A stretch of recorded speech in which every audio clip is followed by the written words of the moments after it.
Tunazidi kusonga mbele na sehemu ya pili ya simulizi yetu ya siku 3 za mauaji. Twende pamoja.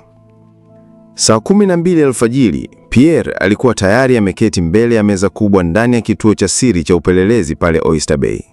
Taa ya meza ilikuwa ikiangaza ramani za mawasiliano, taarifa za kifedha na picha za washukiwa watatu. Mlango ukagongwa kwa upole. "Njoo ndani," aliitikia kwa sauti ya chini Pierre, akibaki kutazama faili mbele yake. Asha aliingia na kikombe cha kahawa mkononi. "Habari ya asubuhi kamanda," alisema kwa tabasamu la kuchoka lakini la heshima. "Usiku mzima bila kulala Asha? Hii kahawa ni silaha yangu leo," alijibu Pierre, kisha akapokea kikombe kile na kuinywa kwa mkupo wa kwanza. "Wote tumelala macho, lakini sasa tuna ramani ya wapi pa kuanzia," Asha alisema huku akimkaribia na kuweka faili jipya mezani. "Waziri wa uchumi, Hemed Bakari, anamiliki kampuni ya ushauri wa uwekezaji nje ya kazi yake ya serikalini," aliongeza Asha baada ya kumkabidhi faili hilo. Pierre alifungua faili na kupitisha macho kwa makini. "Anapata wapi muda wa kuendesha kampuni binafsi akiwa serikalini?" aliuliza huku akiendelea kusoma. "Kwa mujibu wa taarifa, kampuni hiyo imekuwa ikihamisha fedha kwenda mabenki ya Uswizi kupitia kampuni feki zilizosajiliwa visiwa vya Shelisheli," Asha alifafanua huku akionyesha muunganiko wa mishale kwenye ramani ya kifedha. Pierre alinyanyua macho na kumtazama Asha kwa sekunde kadhaa. "Huyu ananuka rushwa na ufisadi wa hali ya juu, lakini hatuwezi kumhusisha moja kwa moja na Baraka bado," alisema kwa sauti ya kutafakari. Asha alitikisa kichwa. "Ndio maana tutaendelea na mtego wa pili. Bi Miriam Godwin, waziri wa bandari," alisema Asha huku akifungua faili lingine. Picha ya mwanamke mwenye uso wa uthabiti na umri wa miaka ya 45 ilijitokeza. "Amekuwa kiungo muhimu katika sera mpya ya upanuzi wa bandari ya Bagamoyo, lakini kwenye mikataba ya manunuzi, kampuni mmoja ya Kichina, Hai Long Shipping, imepata zabuni kwa njia ya utata," alielezea huku akionyesha nakala ya mkataba huo kwenye skrini ya kompyuta. "Katika kila vita ya biashara, pesa huzungumza. Huenda Hemed na Miriam wanafungamana kwenye upande mmoja wa kamba, lakini bado hatujamuona Baraka moja kwa moja," alisema kwa sauti ya chini. Asha akasogeza faili la mwisho mbele yake. "Sasa tunabaki na huyu Dr. Silvano Chacha, mshauri wa rais," Asha alisema huku akiingiza namba za kificho kwenye kompyuta na kufungua faili la siri zaidi. "Huyu ndiye mgumu zaidi. Ana kinga ya kiusalama ya hali ya juu, hakosi kufuatilia maamuzi ya Baraza la Usalama wa Taifa, lakini tumepata kitu kidogo," Asha aliongeza na kumwangalia Pierre kwa makini. "Endelea," alimuhimiza Pierre kwa sauti ya kuvuta pumzi. "Katika safari zake za kibinafsi, amekuwa akikutana na mtu anayeitwa Mzee wa Usiku." Asha alifichua taarifa hiyo kwa sauti ya tahadhari. Pierre alitazama skrini kwa muda mrefu, macho yake yakififia kwa mawazo mazito. "Kwa hiyo, daraja linaweza kuwa hapa. Mzee wa Usiku, Baraka, kisha Dr. Chacha," alisema kwa sauti ya kutafakari. Asha alitikisa kichwa. "Naamini ndipo pa kuanzia. Tukimgusa Dr. Chacha, tutavunja mlolongo wote," aliongeza kwa sauti ya ujasiri.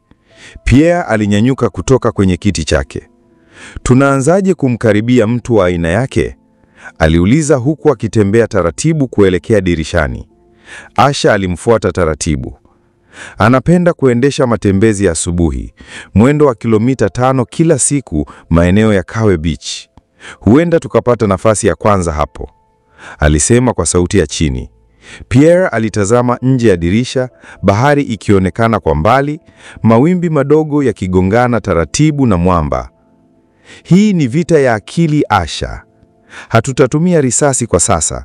Tutamvuta taratibu hadi ajikanyage mwenyewe," alisema kwa sauti ya utulivu, lakini macho yake yalikuwa makali kama kisu. Asha alitabasamu kidogo. "Ndio maana tumekuhitaji kamanda," alisema kwa sauti ya upole. Kisha akarudi kwenye kompyuta yake kuandaa taarifa zaidi. Pierre aliendelea kutazama bahari kwa sekunde chache, kisha akageuka na kurudi mezani. Kesho asubuhi, Kawe Beach, tuandae kila kitu, alisema kwa sauti ya amri iliyojazwa na uthabiti wa mtu aliyekula chumvi nyingi ya vita ya kijasusi. Saa 11 alfajiri, anga la Dar es Salaam lilikuwa bado limetawaliwa na giza zito, lakini upepo wa bahari uliendelea kuvuma kwa upole, ukiambatana na harufu ya chumvi na mwani. Pierre alisimama pembeni ya gari dogo jeupe aina ya Land Cruiser V8, maeneo ya maegesho ya Kawe Beach. Alivaa tracksuit ya rangi ya kijivu, kofia ya pamba iliyomfunika masikio na miwani ya giza.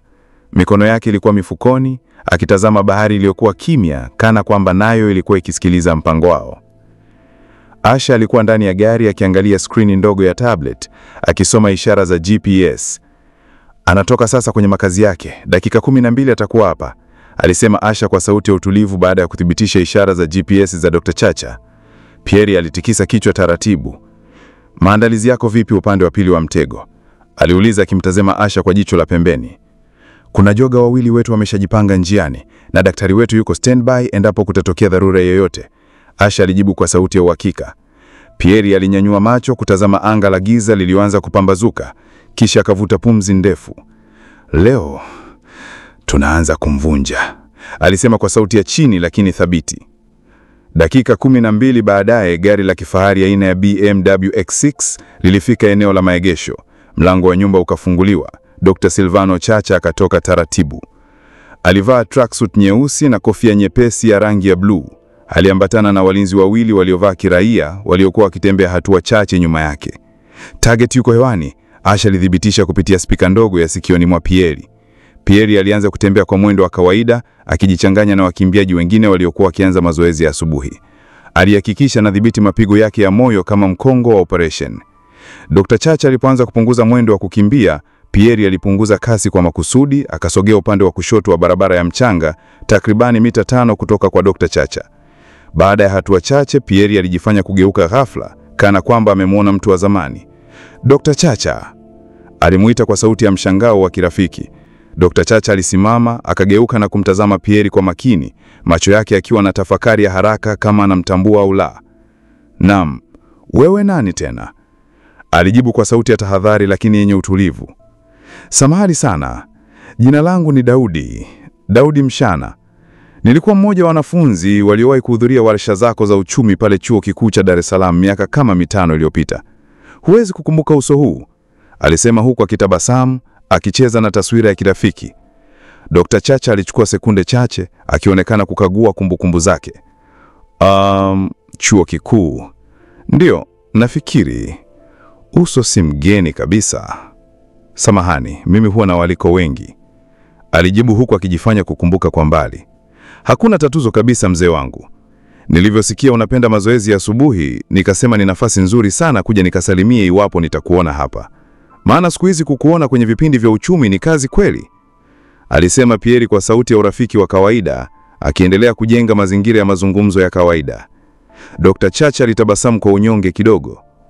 Majukumu ni mengi. Uchumi wa nchi hii unasumbua akili yangu usiku na mchana, alisema kwa ucheshi mdogo akiangalia bahari mbele yao. Pierre aligeuza kichwa kwa muda kana kwamba anafuatilia mawimbi ya bahari, kisha akarudisha macho kwa Dr. Chacha. Nadhani unafanya kazi kubwa sana. Taifa linahitaji watu kama nyinyi mlio mstari wa mbele. Lakini pia najua mzigo wa maamuzi yenu unakuwa mzito. Marafiki zako kule Geneva wanasema hivyo, alisema Pierre kwa sauti ya kawaida, lakini kauli yake ya mwisho ikiwa na dokezo la ujanja. Dr. Chacha alikaza uso kidogo, macho yake yakikazia sura ya Pierre kana kwamba anajaribu kusoma nini hasa kinachosemwa. Marafiki wa Geneva? Unazungumzia akina nani? Aliuliza kwa sauti ya kuchunguza. Pierre alitabasamu, akainua mikono kama mtu anayebembeleza. Msikie tu mie mzee wangu. Biashara ni kubwa, watu wanazungumza sana huko nje. Mifumo ya kiuchumi ya Afrika Mashariki inawashangaza wengi, alisema kwa sauti ya kupoza mvutano, huku akichezesha mikono yake kwa utulivu. Dr. Chacha alibaki kimya kwa sekunde chache, kisha akapunguza sauti yake na kusema kwa utulivu zaidi. Vijana wa siku hizi mna habari nyingi mno. Naona umegusa mambo mazito. alisema kwa sauti ya kujihami taratibu. Pierre alijifanya kucheka kwa upole. Hakuna baya mzee wangu, hili ni taifa letu na sisi vijana tunajifunza kutoka kwa wakubwa kama nyinyi. Labda siku moja nami nitapata nafasi ya kukaa kwenye meza zenu za maamuzi, alisema huku akijifanya mnyenyekevu. Dr. Chacha alimtazama kwa jicho la pili, akatikisa kichwa kidogo. Labda, lakini kumbuka, sio kila meza ni salama kukaa. Kuna meza zinazowakalia watu makaburi, alisema kwa sauti ya ukakasi na mafunzo. Pierre alinyamaza, akampa tabasamu la heshima. Asante kwa ushauri dokta, nitaufanyia kazi, alisema kwa sauti ya heshima. Dr. Chacha alitazama saa yake mkononi, kisha akasema kwa sauti ya kumaliza mazungumzo. Najua muda umeyoyoma, lazima niendelee na ratiba, alisema huku akianza kutembea polepole mbele. Pierre alimwaga kwa tabasamu dogo. Tutakutana tena mzee wangu, alisema huku akibaki nyuma na kuangalia mwendo wa Dr. Chacha na walinzi wake wakiondoka. Asha alizungumza kupitia spika ya ndani ya sikio la Pierre. Umeanzisha hisia zake, aliguswa. Ila sasa ataanza kuuliza maswali mwenyewe. Tumempandikiza mbegu ya shaka, alisema kwa sauti ya taratibu. Pierre alitabasamu kwa ushindi wa kwanza. Sasa tuna muda wa kucheza mchezo huu kwa masharti yetu, alijibu kwa sauti ya taratibu, akitembea taratibu kuelekea upande wa magari. Siku 2 zimepita tangu tukio la Kawe Beach. Kwa macho ya kawaida, haikuwa lolote, mazungumzo ya kawaida tu kati ya mwanasiasa na kijana. Lakini kwa Dr. Silvano Chacha, tukio lile lilimwacha na maswali mazito yaliyomsumbua kichwani mchana na usiku. Katika ofisi yake ya juu, ghorofa la 10 kwenye jengo la Mlimani Executive Tower, alisimama karibu na dirisha refu lenye mandhari ya bonde la Msasani. Mikono yake ilikuwa nyuma ya mgongo, macho yake yakichungulia upepo unaopeperusha majani ya miti chini. Hakuvuta hata sigara yake ya asubuhi kama kawaida. Mlango kagongwa kwa heshima. Ingia, alisema kwa sauti ya ndani bila kugeuka. Msaidizi wake Yusuf aliingia akiwa na jalada jembamba mkononi. Dokta, umeomba ripoti ya usalama wa ndani ya nchi kwa siku 3 zilizopita, alisema huku akiweka jalada juu ya meza. Chacha hakugeuka bado. Alikaa kimya kwa sekunde kadhaa. Mlinde vizuri mtoto wangu Yusuf, asionekane sana kwa sasa. Nasi tuchunguze kwa kina kile kijana aliyeniendea pale Kawe, Daudi Mshana. Nipe taarifa zake zote kabla ya jioni, alisema kwa sauti iliyojaa tafakari na maamrisho. Yusuf alishtuka kidogo. Daudi Mshana? Yule ni nani dokta? Kuna tishio lolote? Aliuliza kwa mashaka. Chacha akageuka taratibu, akamtazama msaidizi wake kwa macho yaliyokuwa na mzigo wa hofu iliyojificha. Usihoji sana. Ukianza kuona kivuli kimekufuata mchana, jua kuna taa zimewashwa gizani, alisema kwa sauti ya kutisha. Kisha akarudi kutazama dirishani. Yusuf alitoka kimya kimya, akili ikiwa imevurugika. Wakati huo huo, maeneo ya Masaki, ndani ya nyumba ya siri ya upelelezi iliyo na ulinzi wa teknolojia ya hali ya juu, Pierre alikuwa kwenye chumba maalum cha uchambuzi wa taarifa, akiangalia rekodi ya mazungumzo ya Kawe Beach. Pembeni yake, Asha alikuwa ameegemea kwenye skrini ya kuonesha mitandao ya mawasiliano. Uliweza kumvuta kwa uhodari, ila sasa tunahitaji kuendelea. Tutamchokonoa mpaka ajivue ngozi, alisema Asha baada ya kuchambua sauti na miondoko ya Dr. Chacha. Pierre alichezesha vidole vyake juu ya meza, akifikiria. Atakuwa tayari ameanza kuchunguza jina langu. Hatuwezi kuendelea kumwendea bila kujenga mazingira ya kumtia hofu. Tunahitaji kuvunja uaminifu wake kwa watu wa karibu. Mtu mmoja tu, alisema kwa sauti ya dhahiri. Asha akafungua faili lingine. Kuna mtu mmoja aliyewahi kuwa msaidizi wake binafsi, sasa ni mkandarasi mdogo kwenye shirika la ujenzi wa bandari, Baraza Malima. Tuna taarifa kuwa alitolewa kwa ghafla na nafasi yake kuchukuliwa na mtu wa kutoka nje. Baraza anaweza kuwa na sababu ya kusema. alisema huku akiangalia picha ya baraza kwenye skrini. Pierre alinyanyua kichwa, akilitazama macho ya baraza kwenye picha hiyo. Nawezaje kumpata mtu kama huyu? Aliuliza kwa sauti ya kujiamini. Anakaa Tabata Kimanga, lakini huonekana sana kwenye baa moja ndogo ya karibu inayoitwa Kwa Boma, Asha alimwambia. Pierre alinyamaza kwa muda. Leo usiku nitakwenda Kwa Boma, alisema kwa sauti ya mwisho, kisha akanyanyuka taratibu, macho yake yakiwa yamejawa na lengo. Usiku wa siku hiyo, Pierre aliingia Kwa Boma, baa ndogo iliyokuwa pembezoni mwa barabara ya lami, taa chache tu zikielekeza ndani.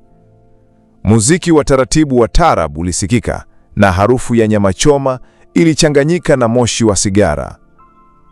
Alivaa fulana ya bluu yenye maandishi ya Moshi United na kofia ya rangi ya kahawia.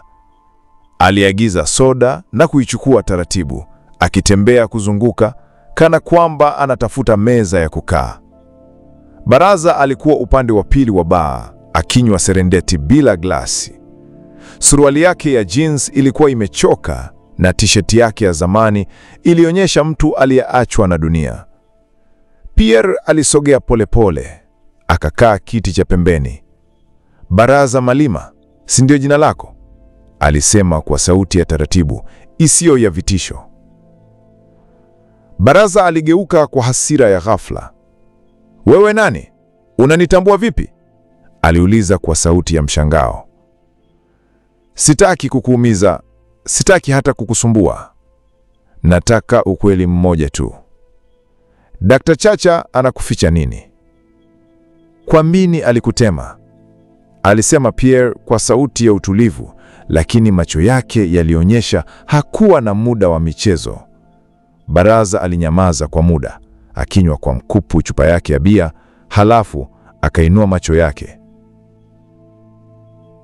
Kuna siku nitauawa kwa sababu ya hicho ulichoomba, lakini nikinyamaza nitajinyonga kwa sumu ya moyo wangu mwenyewe, alisema kwa sauti ya kuvunjika.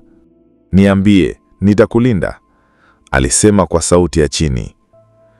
Baraza alitazama kuta za baa kwa muda, kisha akainama karibu na sikio la Pierre.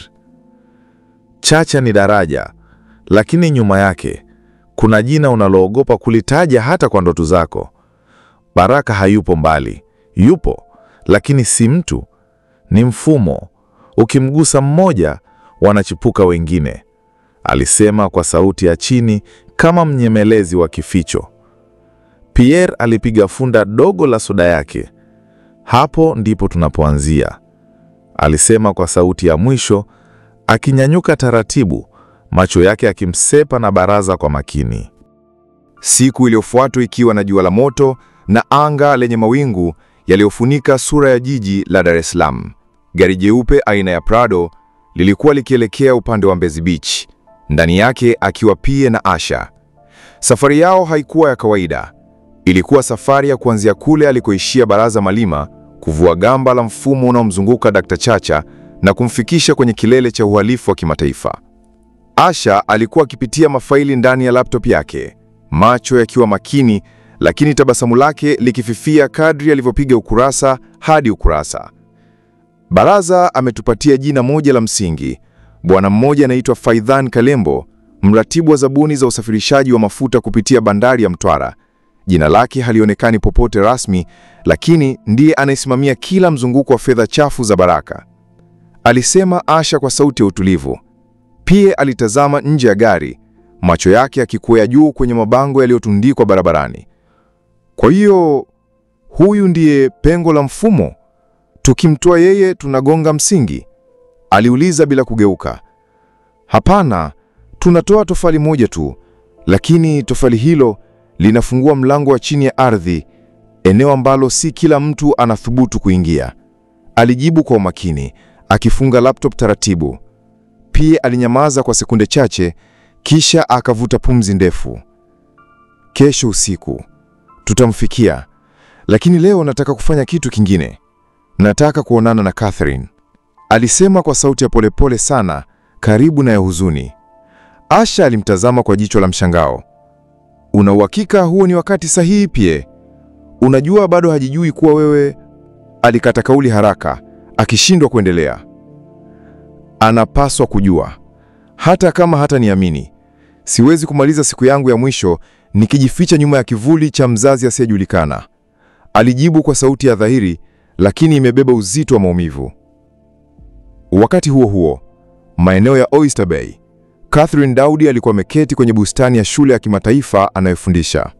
Vichaka vya maua vilizunguka uzio wa eneo hilo, na upepo mdogo ulivuma ukipeperusha nywele zake kwa upole. Alikuwa na simu mkononi, akitazama picha ya mwanaume ambaye aliwahi kumwambia kwamba alimwokoa kutoka kwenye ajali ndogo ya barabarani. Mwanaume ambaye sasa alikuwa akiingia kwenye ndoto zake kila usiku. Mwalimu mwenzake Mariam alimsogelea polepole. "Unamtazama tena?" aliuliza kwa kicheko cha chini chini. Catherine alitikisa kichwa, akitabasamu kidogo. "Sijui kwa nini. Kila mara namfikiria. Mtu niliyemjua kwa siku moja tu, aliwahi kuniambia anajua mengi kunihusu kuliko ninavyofikiri, na siku ile alinitaja kwa jina langu kamili hata kabla sijamtaja mimi," alisema kwa sauti ya mshangao wa ndani. Mariam alicheka kwa kejeli ya kirafiki. "Labda ni malaika wako asiri," alisema akimsogezea kikombe cha kahawa. Catherine alinyamaza kwa muda, kisha akasema kwa sauti ya chini, "Akiwa ni malaika au la, kuna kitu ndani yangu kinaniambia sitaki siku ipite bila kujua ukweli wake," alisema huku akitazama juu kwenye anga lililojaa mawingu mazito. Usiku ulipoingia, Catherine alipokea ujumbe kwenye simu yake kutoka kwa namba isiyojulikana. "Niko karibu. Tafadhali nipe dakika 5 tu. Usiniogope. PD." Moyo wake ulianza kudunda haraka. Macho yake yakakodoa ujumbe huo kwa muda, kisha akavuta pumzi ndefu, akajibu, "Uko wapi?" Dakika 5 baadaye, alikuwa mbele ya mlango wa nyumba yake, jioni ikiwa imejaa ukimya. Kwenye kivuli cha mti wa mparachichi, alimtazama mtu aliyesimama, Pierre Daudi. Catherine alisimama mita 5 kutoka kwake, akisema kwa sauti ya mchanganyiko wa hofu na hasira, "Kwa nini unaniandama? Kwa nini unajua sana kunihusu? Na wewe ni nani hasa?" Aliongea kwa haraka. Pierre alinyanyua mikono yake juu kwa ishara ya kutoleta madhara. "Naelewa maswali yako, naelewa hofu yako, lakini usiku wa leo siombi kitu kingine zaidi ya kusema ukweli," alisema taratibu. Catherine alisubiri. Alinyamaza huku macho yake yakianza kujaa machozi, kana kwamba roho yake ilikuwa tayari inajua kile atakachosikia. Pierre alisogea hatua 2 mbele, kisha akasema kwa sauti ya kuanguka moyo, "Mimi si Pierre Daudi tu. Mimi ni baba yako." Ukimya mzito uliingia kati yao mara baada ya maneno hayo kutamkwa. Catherine alitazama uso wa mwanaume aliyesimama mbele yake, uso ambao hakuwahi kuufikiria ungeweza kuwa sehemu ya historia yake ya damu. Midomo yake ilitikisika, lakini hakuwa na sauti ya kusema chochote. "Naomba usikimbie," Pierre alisema kwa sauti ya polepole sana, akichukua hatua moja mbele, kisha akasimama tena. "Naomba dakika chache tu. Najua siwezi kurudisha miaka yote ya ukimya, lakini nataka nikupe angalau sababu ya mimi kutoonekana kwenye maisha yako, sababu ya jina langu kufutwa katika kumbukumbu zako." Catherine alisogea nyuma hatua moja. Uso wake ulijaa mchanganyiko wa mshangao, hasira na maumivu ambayo hakuwa na maneno ya kuyafafanua. "Uliniacha nikiwa na miaka 5, alisema kwa sauti ya kisu kilichochoma moyo wake. "Uliniacha na mama akawa kila kitu kwangu. Alipokufa miaka 4 iliyopita, nilikula kiapo kwamba sitamsamehe mtu yoyote aliyesababisha hayo maisha ya upweke. Leo nakuja tu na kusema mimi ni baba yako. Unawezaje?" Pierre alinyamaza kwa muda, kisha akainama taratibu, mikono yake ikiwa kwenye mfuko wa koti lake. Nilikuwa mzigo kwa kila mtu. Mtu mwenye kazi chafu, mwenye maadui wa kila kona ya dunia.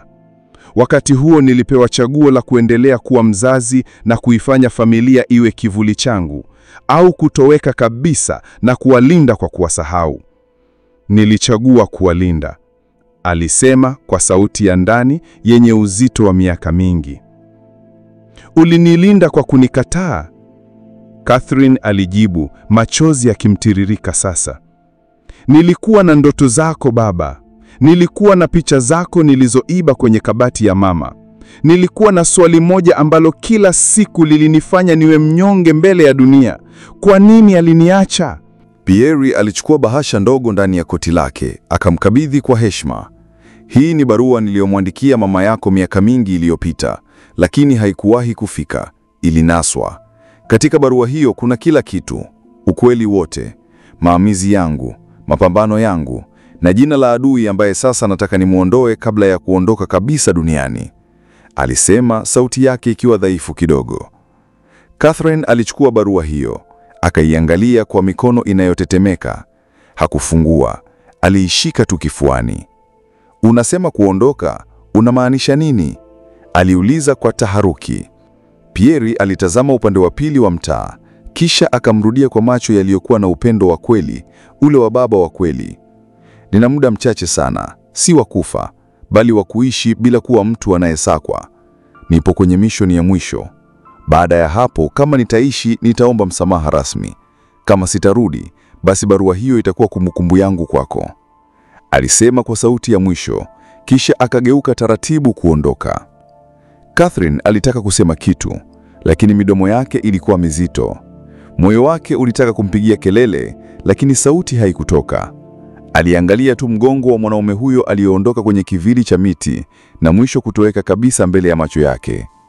Ndani ya moyo wake kulikuwa na kilio kikubwa, lakini kilio hicho kilikuwa kimya, kimya sana.